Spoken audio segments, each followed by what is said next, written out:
Hello friends, आज आपण TY BComच्या आधुनिक व्यवस्थापन तंत्रे या विषयातील पहिल्या टॉपिकमधील आधुनिक व्यवस्थापन तंत्राचे फायदे अभ्यासणार आहोत. मी डॉक्टर सुजाता पाटील, ARB गरुड कॉलेज, शेंदुर्णी. तर मित्रांनो, आधुनिक व्यवस्थापन तंत्राचा अवलंब केल्यामुळे आपण यापूर्वीच्या व्हिडिओजमध्ये पाहिलं की व्यवसायाला अनेक फायदे हे होऊ शकतात. व्यवसाय यशस्वी होऊ शकतो. व्यवसाय ध्येयप्राप्तीकडे वाटचाल करू शकतो. व्यवसायाने जी काही धोरणं ठरवली आहे ती यशस्वीपणे राबवता येत असतात. धोरणे यशस्वीपणे राबवता येतात, व्यवसाय यशस्वी होऊ शकतो. म्हणजेच नेमकं काय होतं? तर कोणकोणते फायदे होतात? तर व्यवसाय व्यवस्थापनाने आधुनिक तंत्राचा वापर केल्यामुळे औद्योगिक क्षेत्रामध्ये फायदे होतात, औद्योगिक दृष्टिकोनातून फायदे होतात, त्याचप्रमाणे सरकारला फायदे होतात, त्याचप्रमाणे ग्राहकालासुद्धा फायदे हे होत असतात. म्हणजेच औद्योगिक दृष्टिकोनातून, सामाजिक दृष्टिकोनातून व सरकारी दृष्टिकोनातून होणारे फायदे आपण आज अभ्यासणार आहोत. तर सुरुवातीला औद्योगिक दृष्टिकोनातून होणारे फायदे. यामध्ये काही मुद्द्यांचा समावेश करण्यात आलेला आहे. पहिला मुद्दा आहे औद्योगिक विकास.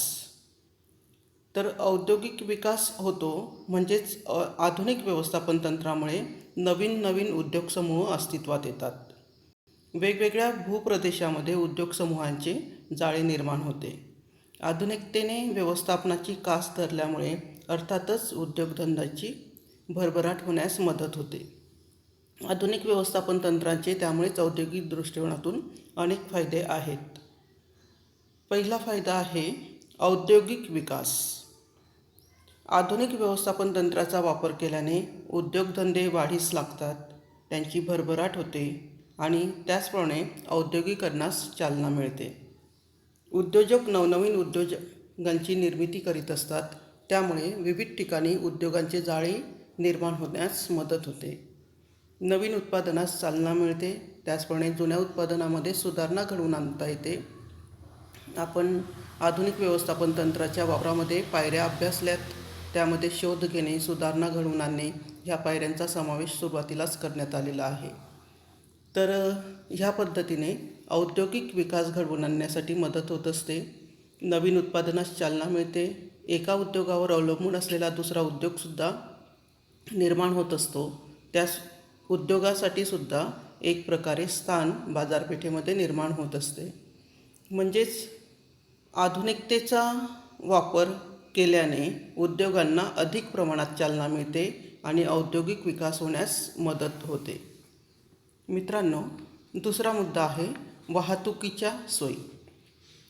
पहिल्या मुद्द्यामध्ये आपण पाहिलं औद्योगिक विकास होतो, औद्योगिकरणाला चालना मिळते. त्यानुसारच औद्योगिक क्षेत्रामध्ये जे उत्पादन बनवायचं असतं किंवा बनत असतं त्या उत्पादनासाठी, त्या कच्च्या मालासाठी वाहतुकीच्या सोयींची आवश्यकता भासत असते.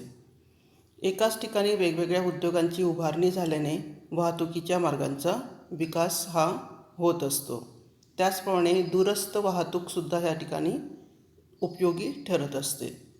उद्योगांना मालाची ने-आण करण्यासाठी तसंच विविध बाजारपेठेमध्ये उत्पादित झालेला माल पाठवण्यासाठी वाहतुकीच्या साधनांची आवश्यकता भासते आणि वाहतुकीच्या साधनांचा विकास यामुळे घडून येत असतो. उद्योगांना माल पाठवणे शक्य होत असते. त्याचप्रमाणे कच्च्या मालाची वाहतूक करणेसुद्धा सुलभ होत असते. त्यानंतर तिसरा मुद्दा आहे तज्ज्ञ व्यवस्थापकांची उपलब्धता. आधुनिक तंत्राचा वापर केल्यामुळे तज्ज्ञ व्यवस्थापक हे उपलब्ध होत असतात. कारण व्यवस्थापकांना योग्य प्रकारे ट्रेनिंग देऊन, प्रशिक्षण देऊन घडवले जात असतात. त्याचप्रमाणे त्यांना प्रेरणा दिली जात असते.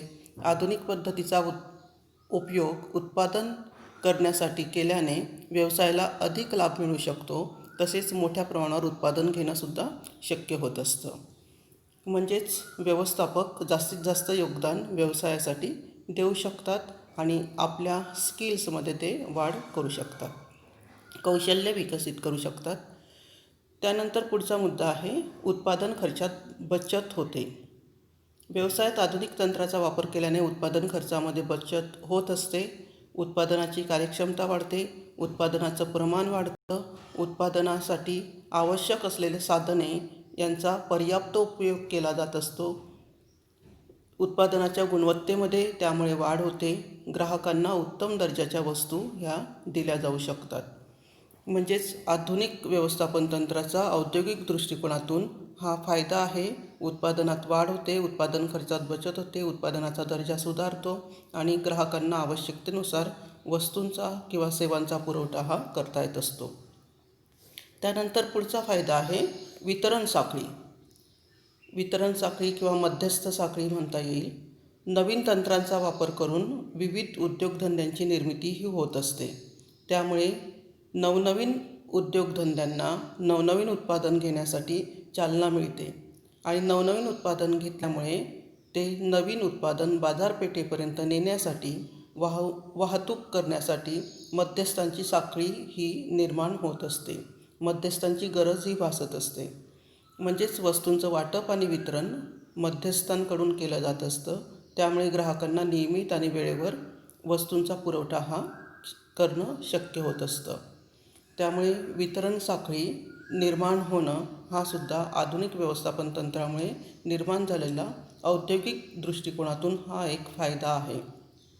उद्योगांचा विकास करण्यासाठी उद्योगांनी उत्पादित केलेल्या वस्तू तसंच निर्माण केलेल्या सेवा यांचं वितरण योग्य त्या प्रमाणात, योग्य त्या ठिकाणी आणि योग्य त्या प्रकारे करणं आवश्यक असतं. ते वितरण साखळीमुळे सहज शक्य होत असतं. त्यानंतर दळणवळणाची साधने. उद्योगात आधुनिक तंत्राचा स्वीकार करून त्याचा जर वापर केला तर उत्पादनात मोठ्या प्रमाणात वाढ झालेली आढळून येते. उत्पादित मालाचं वाटप आणि वितरण करण्यासाठी दळणवळणाची साधनंही आवश्यक भासतात आणि दळणवळणाच्या साधनांचा विकास देखील यामुळे घडून येऊ शकतो. अधिकाधिक साधनांची निकड भासत असते. वस्तूच्या स्वरूपानुसार आपल्याला दळणवळणाची साधनं निवडावी लागतात. त्यामध्ये काही अवजड वस्तू असतील, काही लाईटवेट हलक्या वजनाच्या वस्तू असतील, तर अशा वस्तूंसाठी वेगवेगळ्या प्रकारची दळणवळणाची साधनंही निवडून वस्तू ह्या ग्राहकांपर्यंत, उपभोक्त्यापर्यंत पोहोचवण्याची व्यवस्थाही केली जात असते. त्यामुळे दळणवळणाच्या साधनांचा विकाससुद्धा आधुनिकतेने उत्पादनामध्ये वाढ केल्यामुळे घडून येत असतो. त्यानंतर अभिकर्तेसुद्धा यामुळे वाढतात, एजंट्स वाढतात. उद्योगात व्यवसायाच्या स्वरूपानुसार किंवा वस्तूच्या उत्पादनाप्रमाणे अभिकर्ते किंवा व्यापारी मध्यस्थ यांची गरज भासते. तर ही मध्यस्थ निर्मिती यामुळे होत असते. वस्तू व सेवांचं वितरण करण्यासाठी मध्यस्थ निर्मिती ही आवश्यक असते. त्यानंतर निर्यातीत वृद्धी. उद्योगात उत्पादन होणाऱ्या वस्तूची निर्यात ही करण्यासाठी प्रत्येक उद्योजक प्रयत्नशील असतो आणि उद्योजकाच्या उत्पादित केलेल्या मालासाठी निर्यातीची साधनं किंवा निर्यातीची प्रक्रिया ही अवलंबण्यात सोयीस्कर होत असतं. कारण आधुनिकरित्या उत्पादन केलेला माल अर्थातच निर्यातीस योग्य असतो आणि हा माल निर्यात करण्यासाठी सरकारी परवाना घेऊन मालाची निर्यात करण्याची व्यवस्था उद्योजक करत असतो आणि उद्योगात आधुनिक तंत्राचा वापर केल्यामुळे निर्यातीस उत्तेजना मिळते, निर्यातीस प्रेरणा मिळते. कारण उत्पादकाला, उद्योजकाला आपल्या मालाबद्दल खात्री निर्माण होते. आपल्या मालाच्या प्रतीबद्दल त्याला मनामध्ये शंका उरत नाही आणि अशा स्थितीमध्ये तो माल निर्यात करण्यासाठी त्या ठिकाणी तयार होत असतो. म्हणजेच निर्यातीद्वारे आपल्याला अधिकाधिक परकीय चलन मिळण्याची संधी या ठिकाणी उपलब्ध होते. मध्यस्थ निर्मिती हा मुद्दा आपण मगाशीच घेतला की आधुनिकतेचा स्वीकार केल्यामुळे जे उत्पादन होतं ते उत्पादन ग्राहकांपर्यंत पोहोचवण्यासाठी आपल्याला मध्यस्थांच्या साखळीची गरज असते. त्यामुळे मध्यस्थ निर्मिती याद्वारे घडून येते. आजच्या काळामध्ये ऑनलाईन पद्धतीने व्यापार व्यवहार हे बऱ्याच प्रमाणात वाढलेले असले तरीसुद्धा ऑनलाईन जो मीडिया आहे त्याला आपण एक प्रकारे मध्यस्थ म्हणू शकतो. त्या ठिकाणी प्रॉडक्ट लॉन्च करणं, प्रॉडक्टची ॲडव्हर्टाइजमेंट करणं, ह्या सगळ्या बाबींचा समावेश ॲज ए इंटरमिजिएट एजन्सी म्हणजे मध्यस्थ म्हणून आपण त्याला संबोधू शकतो. हे झालेत औद्योगिक दृष्टिकोनातून फायदे. औद्योगिक दृष्टिकोनातून फायदे जे आपण अभ्यासले त्यानुसार आपलं हे लक्षात येतं की आधुनिक तंत्राचा स्वीकार केल्याने, वापर केल्याने अर्थातच उद्योगधंद्यांना फायदा होतो, त्याचप्रमाणे समाजातील ग्राहकांना तसंच उपभोक्त्यांनासुद्धा फायदा होत असतो. त्यामुळेच पुढचा भाग आहे सामाजिक दृष्टिकोनातून होणारे फायदे. तर या फायद्यांमध्ये पहिला फायदा आहे ग्राहकांना वस्तू निवडीची व्यवस्था. आधुनिक तंत्राचा वापर केल्याने उत्पादनात वाढ होते.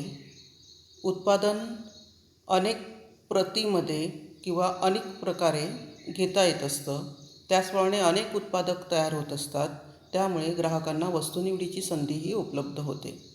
ग्राहकांना त्यांच्या आवडीनिवडीप्रमाणे त्यांच्या मतानुसार वस्तूची निवड व खरेदी करता येते आणि त्यांच्या दैनंदिन गरजा ह्या भागवता येतात. म्हणजेच मक्तेदारी नष्ट होऊन ह्या ठिकाणी स्पर्धात्मक बाजारपेठ ही निर्माण झालेली आढळून येते आणि स्पर्धात्मक बाजारपेठेमध्ये निश्चितच ग्राहकाला फायदा हा मिळत असतो. त्यानंतर वस्तूच्या किफायतशीर किमती. मगाशी आपण म्हटलं की स्पर्धात्मक बाजारपेठ निर्माण होते, म्हणजेच त्या ठिकाणी स्पर्धेमध्ये जर उत्पादकाला उतरायचं असेल, उद्योजकाला उतरायचं असेल तर त्याने वस्तूच्या अवाढव्य किमती ठेवून चालणार नाही. कारण या ठिकाणी मक्तेदारी नाही. मक्तेदारीमध्ये सुद्धा उत्पादकाला अवाढव्य किमती ठेवता येत नाहीत, तर स्पर्धात्मक वातावरणामध्ये तर त्याला किमती ह्या किफायतशीरच ठेवाव्या लागतात. नवीन तंत्राचा वापर करून वस्तूंची विक्री कमीत कमी किमतीमध्ये करणं उत्पादकांना शक्य होत असतं. कारण कमीत कमी किमतीमध्ये, कमीत कमी साधनांमध्ये तो वस्तूचं उत्पादन हे करू शकत असतो. कारण आधुनिक तंत्रप्रणाली, आधुनिक यंत्रसामुग्रीचा वापर उत्पादनासाठी केला जात असतो. त्यामुळे ग्राहकांना किफायतशीर किमतीमध्ये वस्तू ह्या उपलब्ध होत असतात. तर त्या वस्तू किफायतशीर किमतीत तर उपलब्ध होतातच, परंतु वस्तू ह्या गुणवत्तापूर्ण असतात. नवीन तंत्राने वस्तूचं उत्पादन केल्याने, संशोधन व मूल्यमापन केल्याने, त्याचप्रमाणे शोध घेतल्याने त्या वस्तूमधील त्रुटी ह्या उत्पादकाद्वारे शोधून काढल्या जात असतात. त्याचप्रमाणे वस्तूमध्ये किंवा सेवेमध्ये काही कमकुवतपणा असेल तर ते देखील शोधून काढलं जात असतं आणि उत्पादनामध्ये त्यानुसार बदल हा घडवून आणला जात असतो. आधुनिक व्यवस्थापन तंत्राचा वापर या पायऱ्यांमध्ये आपण आधीच्या व्हिडिओमध्ये ह्या शोध घेणे, मूल्यमापन करणे ते प्रात्यक्षिक घेण्यापर्यंत 8 पायऱ्या अभ्यासलेल्या आहेतच. तर गुणवत्तापूर्ण वस्तू निर्मिती हा एक फायदा ग्राहकांच्या दृष्टिकोनातून आहे. उत्पादक हा नेहमी गुणवत्तापूर्ण वस्तूच्या निर्मितीसाठी प्रयत्न करतो, कारण स्पर्धात्मक बाजारपेठेमध्ये त्याला टिकून राहायचं आहे. त्याचप्रमाणे त्याला आधुनिक साधनसामुग्री उपलब्ध करून दिलेली आहे आणि त्याद्वारे तो त्याचे निर्णय गुणवत्ता वाढवण्यासाठी घेत असतो. त्यानंतर रोजगाराची उपलब्धता. नवीन तंत्राचा वापर करून उद्योगांची निर्मिती होत असल्याने उद्योगांच्या संख्येमध्ये वाढ होते. त्यामुळे स्थानिक लोकांना, त्याचप्रमाणे ज्या लोकांना रोजगार हवा आहे अशा लोकांना रोजगाराची संधी उपलब्ध होत असते. कारण नवनवीन तंत्रज्ञानानुसार नवनवीन संधी ह्या रोजगाराच्या उपलब्ध केल्या जात असतात. त्यानंतर पुढचा मुद्दा आहे सामाजिक दृष्टिकोनातून फायद्यांमध्ये कृत्रिम टंचाईवर नियंत्रण. जर आधुनिकतेने उत्पादन होत आहे तर उत्पादनाचा दर्जा सुधारतो, त्यासोबतच उत्पादनाचं प्रमाणसुद्धा वाढत असतं. त्यामुळे वस्तूंचा पुरवठा हा नियमितपणे करता येत असतो. ग्राहकांना वेळेवर वस्तू व सेवा उपलब्ध करून दिल्या जातात. त्यामुळे अर्थातच कृत्रिम टंचाईवर नियंत्रण प्रस्थापित करण्यास व्यावसायिक किंवा उद्योजक हा सक्षम ठरत असतो. कारण उत्पादनाचं प्रमाण जास्त आहे, त्यामुळे तो उत्पादन उगीचच अडवून ठेवत नाही. त्यानंतर पुढचा मुद्दा आहे नफेखोरीचं उच्चाटन. उद्योजक उत्पादित वस्तू व सेवांच्या वितरणावर नियंत्रण ठेवत असतो. त्यामुळे योग्य तीच किंमत, किफायतशीर किंमत ग्राहकांकडून आकारली जात असते.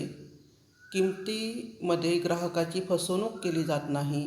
त्यामुळे नफेखोरीचं उच्चाटन करण्यासाठी म्हणजेच जर काळा बाजार वगैरे करण्याचा विचार उत्पादक करत असेल तर त्या काळा बाजाराचं वगैरे उच्चाटन या ठिकाणी केलं जात असतं आणि ग्राहकांना योग्य किमतीमध्ये वस्तू व सेवा उपलब्ध करून दिल्या जातात. त्यानंतर सामाजिक विकास हा मुद्दा ह्या ठिकाणी नमूद केलेला आहे. म्हणजेच आधुनिक तंत्राचा वापर केल्यामुळे समाजाचा विकास होण्यासाठी हातभार लागत असतो. उद्योगाच्या संख्येत वाढ झाल्याने स्थानिक लोकांना रोजगार उपलब्ध होतो. त्याचप्रमाणे प्रशिक्षण घेतलेल्या कामगारांना रोजगाराची संधी ही योग्य प्रमाणामध्ये त्यांच्या स्किलनुसार उपलब्ध होत असते. त्यामुळे त्यांचं जीवनमान उंचावण्यास मदत होते.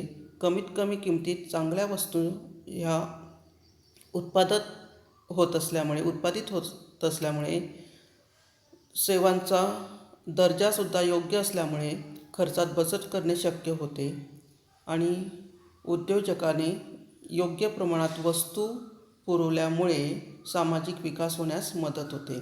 आर्थिक व सामाजिक विकास होण्यास यामुळे मदत होत असते. वस्तूंचा दर्जा, सेवेचा दर्जा हा यथायोग्य असल्यामुळे, ग्राहकाला निवडीची संधी असल्यामुळे, ग्राहकाला स्पर्धात्मक युगामध्ये योग्य ती वस्तू पाहून निरखून घेण्याची संधी असल्यामुळे सामाजिक विकास होण्यास मदत होते. त्यानंतर पुढचा मुद्दा आहे बाजारपेठांचा विस्तार. नवीन तंत्रज्ञानाने तयार करण्यात आलेल्या वस्तूला किंवा मालास विविध बाजारपेठेमध्ये मागणीही निर्माण होत असते. उत्पादित वस्तू वाहतुकीच्या विविध साधनांचा वापर करून बाजारपेठेमध्ये उपलब्ध करून देण्याचा प्रयत्न उत्पादक करत असतो. त्यामुळे वस्तूसाठी व सेवेसाठी मोठ्या प्रमाणावर बाजारपेठ उपलब्ध होत असते. केवळ स्थानिकच नव्हे तर राष्ट्रीय, आंतरराष्ट्रीय बाजारपेठसुद्धा उपलब्ध होण्याची शक्यता ह्या ठिकाणी नाकारता येत नाही. त्यानंतर दळणवळण साधनांची उपलब्धता. उद्योगाची निर्मिती आणि उत्पादनातील वाढ यामुळे उद्योगांना विकासाची संधी प्राप्त होत असते. त्यामुळे उत्पादित मालाचं वितरण करण्यासाठी दळणवळण साधनांची आवश्यकता भासत असते. पर्यायाने या साधनांमध्ये वाढ होते. या साधनांचा विकास घडवून आणला जात असतो. पुढचा मुद्दा आहे ग्राहकांच्या दृष्टिकोनातून दरडोई उत्पन्नामध्ये वाढ. उद्योगांच्या निर्मितीमध्ये नवीन तंत्र विकसित केल्यामुळे, नवीन तंत्रांची भर पडल्यामुळे लोकांना रोजगार उपलब्ध होतो. कमीत कमी किमतीमध्ये वस्तू व सेवा उपलब्ध झाल्यामुळे लोकांचं जीवनमान उंचावतं आणि कमी किमतीमध्ये त्यांना जास्तीत जास्त चांगल्या पद्धतीने जीवनमान उंचवण्यासाठी प्रयत्न करता येतात. जास्तीत जास्त चांगल्या पद्धतीने त्यांचं जीवनमान उंचवतं. पैसा हा शिल्लक ठेवता येतो. म्हणजेच दरडोई उत्पन्नामध्ये त्यांच्या वाढ होत असते. किमती कमी, त्यामुळे कमी किमतीचा फायदा हा दरडोई उत्पन्नात वाढ करण्यासाठी होत असतो. त्यानंतर पुढचं आहे सरकारला होणारे फायदे. आपण आतापर्यंत पाहिलं की आधुनिक व्यवस्थापन तंत्राचा वापर केल्यामुळे उद्योगधंद्यांना फायदे होतात. ग्राहकाला, उपभोक्त्याला, त्यास पर्यायाने समाजाला फायदा होतो. त्याचप्रमाणे सरकारलासुद्धा फायदे होत असतात. तर सरकारला होणाऱ्या फायद्यांमध्ये पहिला फायदा आहे निर्यातीचे फायदे. उद्योगात आधुनिक तंत्राचा वापर केल्याने उत्पादनामध्ये वाढ होत असते. आपण मगाशीच पाहिलं. त्याचप्रमाणे उत्पादन खर्चातसुद्धा बचत होत असते, कपात होत असते. त्यामुळे वस्तूच्या किमती ह्या कमी राखण्यास मदत होते. परंतु वस्तूची गुणवत्ता ही न ढासळता गुणवत्ता ही वाढतच असते. गुणवत्ता वाढीनुसार निर्यातीस प्रोत्साहन मिळत असतं. सरकारला निर्यातीमधून उत्पन्न मिळवता येतं. तसंच देशाला परकीय चलनसुद्धा मिळू शकतं. म्हणजेच जास्तीत जास्त उत्पादनाचा फायदा घेऊन, त्याचप्रमाणे जास्तीत जास्त चांगल्या प्रतीचं उत्पादन घेऊन निर्यात वाढवता येते आणि सरकारच्या करपात्र उत्पन्नामध्ये वाढ करता येते. त्यानंतर कर उत्पन्नात वाढ. उद्योगात नवीन तंत्राचा वापर केल्याने सरकारला कर रूपाने मिळणारे उत्पन्न वाढत असतं. कारण प्रत्येक उद्योगाच्या आर्थिक उलाढालीमध्ये वाढ झालेली असते. आर्थिक उलाढाल वाढल्यामुळे, उत्पन्नात वाढ झाल्यामुळे कर भरण्यास तो पात्र ठरतो आणि साहजिकच सरकारला कर रूपाने उत्पन्नही मिळत असतं. त्यानंतर रोजगार संधी. मगाशी आपण उल्लेख केला या मुद्द्याचा समाजाला होणाऱ्या फायद्यांमध्ये. त्यानुसार आधुनिक तंत्राचा वापर केल्यामुळे उद्योग अस्तित्वात येतात. जास्तीत जास्त उद्योगांचा वाढ झाल्यामुळे लोकांना रोजगाराची संधी उपलब्ध होत असते. स्थानिक लोकांना, त्याचप्रमाणे प्रशिक्षित कर्मचाऱ्यांना योग्य त्या प्रमाणामध्ये अधिकाधिक वेतनाची, रोजगाराची संधीही उपलब्ध करून दिली जाते. पुढचा मुद्दा आहे राष्ट्रीय उत्पन्नात वाढ. जसं आपण पाहिलं की निर्यात वाढल्यामुळे सरकारला चलन हे, परकीय चलन हे उपलब्ध होतं. त्याचप्रमाणे कर रूपाने चलन मिळत असतं. नवनवीन उद्योगांची उभारणी ही सरकारला या पद्धतीने फायदेशीर ठरत असते. वाढतं उत्पादन असल्यामुळे उद्योगांना निर्यातीची संधी प्राप्त होते.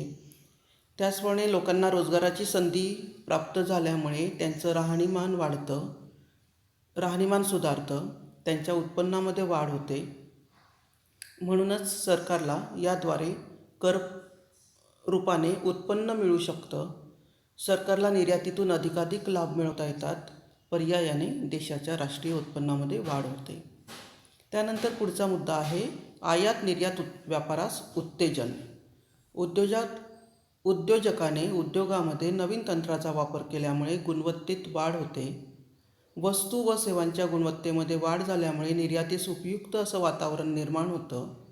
त्यामुळे आयात निर्यात व्यापारास चालना देण्यात येते, चालना मिळते आणि देशाला आर्थिक सुबत्ता प्राप्त होण्यासाठी ही पायरी किंवा हा फायदा निश्चितच फायदेशीर ठरत असतो.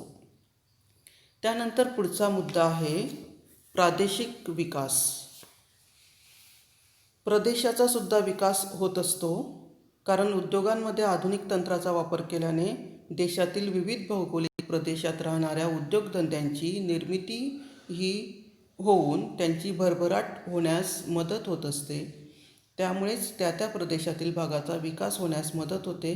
ते प्रदेश विकसित होत असतात. वस्तूच्या स्वरूपानुसार, वस्तूच्या दर्जानुसार, सेवेच्या दर्जेनुसार प्रादेशिक विकास घडण्यास मदत होत असते.